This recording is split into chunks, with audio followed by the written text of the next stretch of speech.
তারা চেম্বার থেকে বাইরে এসে একটা টুলের উপর বসলো। নীলকে দোলা বেগম ফোন করলো। নীল মোবাইল রিসিভ করে বলল, হ্যালো ভাবি, আসসালামু আলাইকুম। ওয়ালাইকুম আসসালাম। কি রে, কি অবস্থা?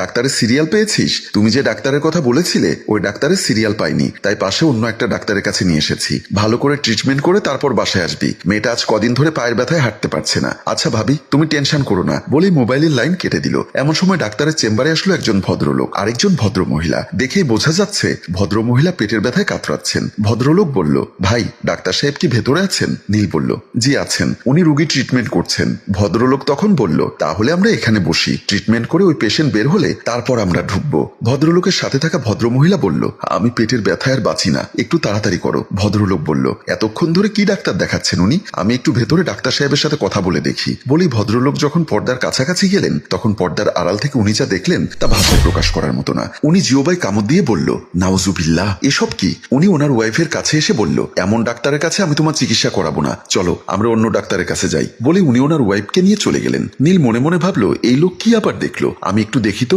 বলেই নীল যখন পর্দার কাছাকাছি গেল তখন ভাবির কোকানোর শব্দ শুনতে পেল। ভাবি আ উ এই শব্দ করতে লাগলো। নীলের চোখ পড়লো ভাবির উপর। ভাবি ডাক্তার সাহেবের সাথে এসব কি করছে? ছি ছি, আমার ভাই নেই বলে উনি ডাক্তারের সাথে শুরু করে দিয়েছে। না না, এই কথা ভাবিকে বলতে হবে। মনে মনে ভাবতে ভাবতে নীল পকেট থেকে মোবাইল বের করে দোলা বেগমকে ফোন করতে লাগলো। দোলা বেগম তখন সোফায় বসে টিভি দেখছিল। নীলের কল রিসিভ করে বলল, কিরে নীল, কি অবস্থা? তোর ভাবির ট্রিটমেন্ট কেমন হচ্ছে?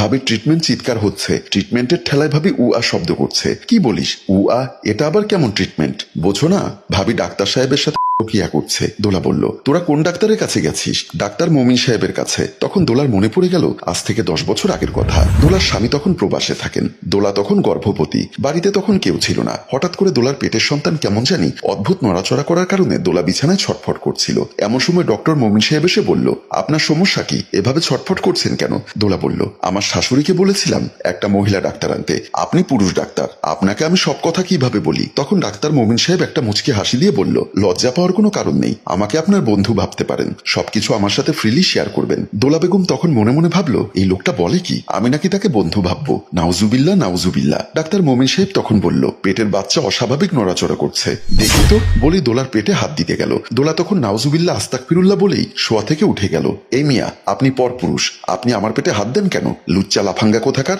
বের হন এখন রুম থেকে, বের হন। বলেই চিৎকার চেঁচামেচি দিতে লাগলেন। ডাক্তার মমিন সাহেব তখন ইজ্জত বাঁচানোর ভয়ে রুম থেকে বের হয়ে গেল।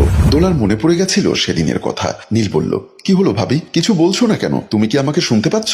দোলা তখন বলল, শুনতে পাচ্ছি, সব শুনতে পাচ্ছি, তুই দাঁড়া, আমি ব্যবস্থা করছি। এজন্যই তো বলি, ইভা খাতুন, তুমি এমন সাজো কেন? যাচ্ছ ডাক্তারের কাছে, দেখে মনে হয়েছিল প্রেমিকের সাথে দেখা করতে যাচ্ছ।